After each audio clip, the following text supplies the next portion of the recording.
Welcome back to another video in the AI and Finance series. Duncan McKeen here. We're going to be looking at yet another powerful example of artificial intelligence that's embedded in Microsoft Excel. Up in the data menu, we're going to be looking at Forecast Sheet. As you can see here, we have some data organized into a table. We have dates down the left-hand side and sales volume down the right-hand side. We can have our cursor anywhere in this table, and where we want to go is up here into the data menu, and then over here and click on Forecast Sheet. Brings up this dialog box. Now you probably noticed that what we have underneath here is weekly data, and there's a seasonal pattern that's going to repeat every 52 weeks. So we want to click right down here where it says Options to open up this extra panel at the bottom. We can see under seasonality that it's detecting it automatically. Let's set it manually over here to 52 weeks, just like this. And we can see the pattern comes up over here. Now what we also want to do is forecast out more than 1 year.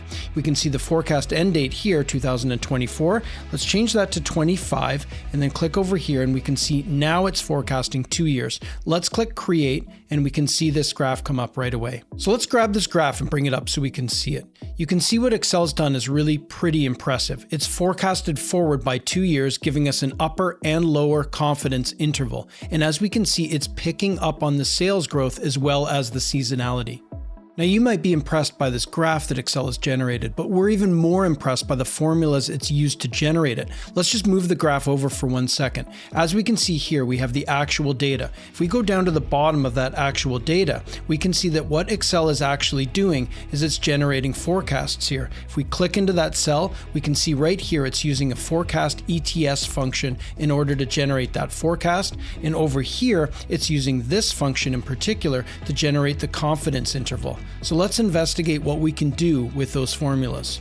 So let's move forward now to this other tab called Model, where we have a sales volume forecast. And this is where we get really excited about the possibilities for how we can use these forecast functions. So let's imagine now that we're on a financial planning and analysis or FP&A team, and we're looking at some actual figures here. We have a stable plant capacity, and we can see sales volume over this period of actuals has been growing into the plant capacity. So let's zoom out a little bit and start to forecast into the future. If we look at the forecasts that are starting right here in this period, and we pop into that cell, we can see that we're leveraging that same forecast.etf function right here, which is enabling us to pick up the seasonality and generate accurate forecasts into the future.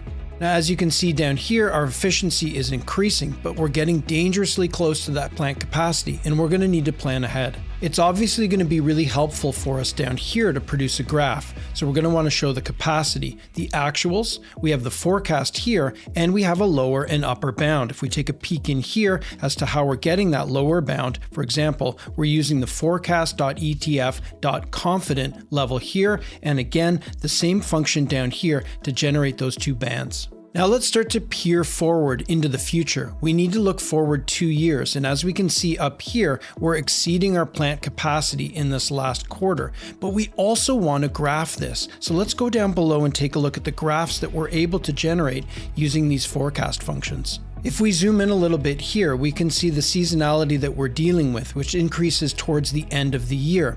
And if we zoom back out a little bit, we can see the excellent job that this forecast function has done for us.